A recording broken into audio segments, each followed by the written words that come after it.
दोस्तों, देश के गृह मंत्री अमित शाह पर एक साथ 17 जज भड़क गए हैं। जी हाँ, एक साथ 17 जजों ने भड़कते हुए क्या कुछ कहा है वो मैं आपको इस रिपोर्ट में बताऊंगी।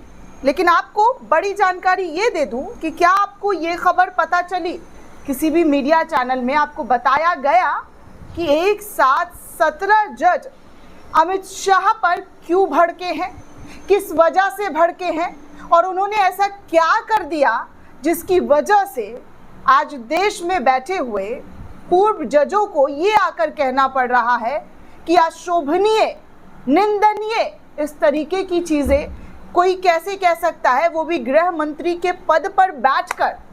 जी हाँ दोस्तों, ऐसा ही अमित शाह के दिए गए एक बयान पर कई जजों ने आपत्ति जाहिर की है।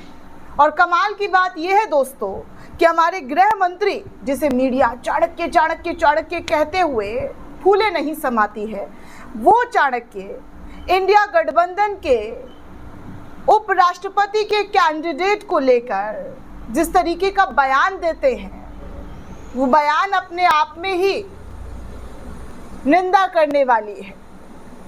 क्योंकि देखिए, सबको अधिकार है कि आप अपने कैंडिडेट को उतार सकते हैं चुनाव लड़वाने के लिए, जैसा कि बीजेपी के जरिए किया गया। पहले तो जगदीप धनखड़ साहब का इस्तीफा पता नहीं किस वजह से दिया गया, किस वजह से लिया गया, ये किसी को आज तक पता ही नहीं चला। जगदीप धनखड़ साहब गायब है, कहाँ है, क्या कर रहे हैं, ये भी किसी को नहीं पता चल रहा है। सदन के अंदर राहुल गांधी, विपक्ष के तमाम नेता यही आरोप लगा रहे हैं और सवाल भी पूछ रहे हैं, और जगदीप धनखड़ आकर उन सवालों का जवाब भी नहीं दे पा रहे। यहाँ तक कि सुप्रीम कोर्ट के जो वकील है प्रशांत भूषण, उन्होंने तो मिसिंग जैसी चीज़ें भी अपने सोशल मीडिया में जो है पोस्ट करते हुए पूछा कि कहाँ है जगदीप धनखड़। अब आप सोचिए कि भारतीय जनता पार्टी में अचानक से ऐसे फैसले ले लिए जाते हैं, ऐसे ऐसे काम कर दिए जाते हैं जिसके बारे में किसी को पता नहीं होता। देश जान ही नहीं पाती है कि आखिर हो क्या रहा है। लेकिन वही इंडिया गठबंधन अपने कैंडिडेट को लाता है, प्रेजेंट करता है, तो उस कैंडिडेट के बारे में जो सुप्रीम कोर्ट के पूर्व जज रह चुके हैं, उस कैंडिडेट के बारे में अमित शाह के ऐसे बयान आते हैं जिसके बाद जज साहब भड़क जाते हैं। पूर्व जज जो है भड़कते हुए नजर आते हैं।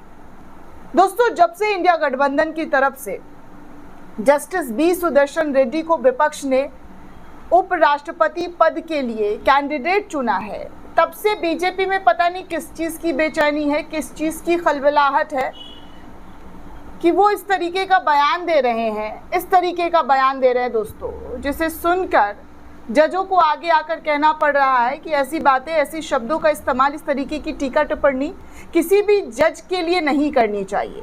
और एक साथ 18 जज ने कैसे आपत्ति जाहिर की है, और ख़बर नदारत है। मैंने सबसे पहले खबर सर्च की दोस्तों, जैसे ही मुझे पता चला कि ऐसी कुछ चीज़ें हैं, क्या सही है क्या गलत है, चेक करने के लिए जब मैं बैठी तो दोस्तों एक दो आर्टिकल के अलावा मुझे कहीं ऐसी खबर नहीं दिखाई दी। और एक दो ने छापा भी, तो क्या और किस तरीके से छापा है वो भी मैं आपको दिखाऊंगी। कि देखिए, हमारी मीडिया जो कहती है कि भैया हम निष्पक्ष मीडिया है और निष्पक्षता के साथ हम खबर दिखाते हैं, विपक्ष हम पर गलत आरोप लगाता है, विपक्ष की आदत हो गई है, ब्ला ब्ला ब्ला, इस तरीके की बातें उनके ज़रिए कही जाती है। लेकिन जब देश के प्रधानमंत्री, गृह मंत्री से जुड़ी खबर आती है, बीजेपी से जुड़ी खबर आती है, तो वो खबर को जो जिस तरीके का ट्रीटमेंट देना चाहिए, जनता तक पहुंचाना चाहिए, आपको बताना चाहिए, उस खबर का ट्रीटमेंट ही गायब हो जाता है और जैसे मानो कुछ हुआ ही नहीं है। तो आप समझ सकते हैं कि फोर्थ पिलर ऑफ डेमोक्रेसी, जो मुख्य धारा की मीडिया है, वो कहाँ पर पहुँच गई है, किस लेवल पर पहुंच गई है और उनका लेवल क्या है। वो कहते हैं ना, मीम आता है कि सबके लेवल निकलेंगे, वही इन लोगों के लेवल निकल रहे हैं कि किस तरीके से 10-11 सालों में देश का, जी हाँ, देश का मीडिया जो है वो पूरी तरीके से बिक गया है।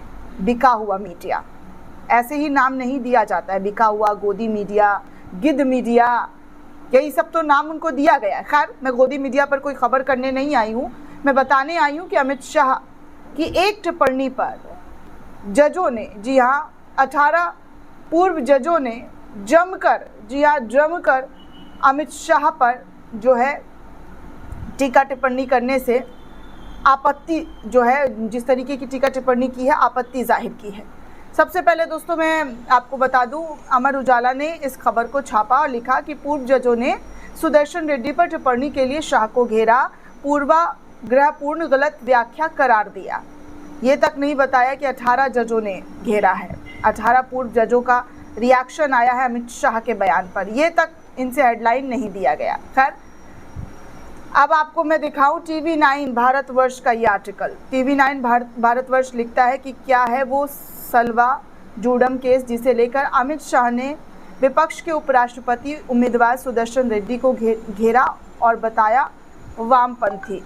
मतलब यहाँ पर भी दोस्तों खबर जो है नहीं दिखाई दी जा रही है कि अमित शाह के बयानों पर 18 जजों की आपत्ति, पूर्व 18 जजों की आपत्ति सामने आई है। खैर, आपको बता दूं दोस्तों कि रिटायर्ड न्यायाधीशों के एक समूह ने सलवा जूडम फैसले को लेकर विपक्ष के उपराष्ट्रपति पद के उम्मीदवार वी सुदर्शन रेड्डी पर गृह मंत्री के बयान को दुर्भाग्यपूर्ण करार दिया है।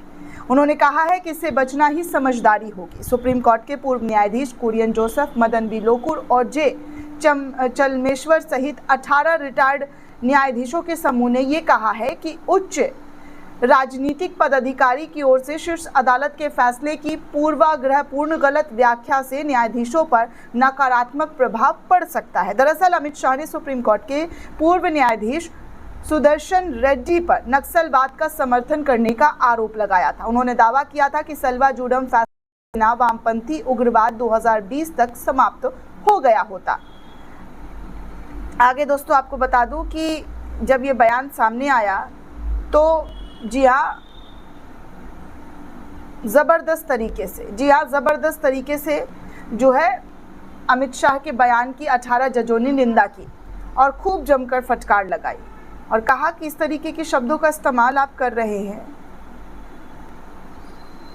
ये सुप्रीम कोर्ट के दिए गए आदेश और फैसले को आप जैसे लग रहा है नकारने की कोशिश कर रहे हैं, या इस तरीके के शब्दों का इस्तेमाल करते हुए आप जो है सुप्रीम कोर्ट के जजों का अनादर कर रहे हैं। जी हाँ दोस्तों, अमित शाह के सुदर्शन रेड्डी वाले बयान पर स्टालिन भी हमलावर हुए और बोले कि नक्सलवाद पर असफल रही है पूरी तरीके से केंद्र सरकार। MK स्टालिन का भी इस पर बयान आया है दोस्तों। हालांकि खबर को प्रमुखता से ज़रा सा भी छापा नहीं गया है कि देखिए इस पूरे मामले पर कैसे अमित शाह को घेरा जा रहा है और किस तरीके के बयान देकर अमित शाह जो है फंस गए हैं। दरअसल दोस्तों तमिलनाडु के मुख्यमंत्री MK स्टालिन ने रविवार को केंद्रीय गृह मंत्री अमित शाह पर बड़ा हमला बोला। स्टालिन ने कहा कि अमित शाह ने विपक्षी उपराष्ट्रपति पद के उम्मीदवार जस्टिस बी सुदर्शन रेड्डी को नक्सलवादी बताकर केंद्र सरकार की नाकामी को छुपाने की कोशिश की। उन्होंने कहा कि भाजपा के नेतृत्व वाली केंद्र सरकार नक्सलवाद खत्म करने में असफल रही है और अब अपनी नाकामी का ठीकरा पूर्व सुप्रीम कोर्ट जज पर फोड़ रही है। स्टालिन ने यह बयान चेन्नई के इंडिया गठबंधन नेताओं और तमिलनाडु के सांसदों की बैठक में दिया। बैठक का उद्देश्य जस्टिस रेड्डी के लिए समर्थन जुटाना था। मुख्यमंत्री ने कहा कि रेड्डी पूरी तरीके से योग्य है और उपयुक्त उम्मीदवार है, इसी वजह से इंडिया ब्लॉक ने उन्हें उपराष्ट्रपति पद का उम्मीदवार बनाया है। स्टालिन ने दावा किया है कि लोकतंत्र में विश्वास रखने वाले लोग और विपक्षी दल एकजुट होकर केवल जस्टिस रेड्डी को ही स्वीकार कर रहे हैं। मुख्यमंत्री स्टालिन ने न्यायिक करियर का जिक्र करते हुए कहा कि उन्होंने हमेशा कानून और संविधान की गरिमा को कायम रखा है। स्टालिन ने यह भी कहा कि आज उनकी ज़रूरत इसलिए है क्योंकि भाजपा सरकार संविधान को कमज़ोर करने की कोशिश कर रही है। रेड्डी तमिलनाडु की भावनाओं का सम्मान करते हैं और राष्ट्रीय शिक्षा नीति का विरोध करना इसका एक उदाहरण है। उन्होंने बहुलवाद, संघवाद और सामाजिक न्याय को हमेशा जो है वकालत की है। तो इस तरीके की बातें जो है सुदर्शन वी रेड्डी के बारे में MK स्टालिन के ज़रिए कही गई और कहा गया कि उनका जो करियर रहा है अपने न्यायिक करियर में वो एक सफल जज के तौर पर देखे गए हैं। और इस तरीके से देश के गृह मंत्री का जो बयान आता है उनको लेकर, जो कि शर्मनाक है। दोस्तों, आप इस पूरे रिपोर्ट को लेकर क्या सोचते हैं, आपकी क्या राय है, हमें कमेंट करके ज़रूर बताइएगा। साथ ही साथ चैनल को ज़्यादा से ज़्यादा लाइक, शेयर और सब्सक्राइब करना बिल्कुल भी ना भूलें। शुक्रिया दोस्तों।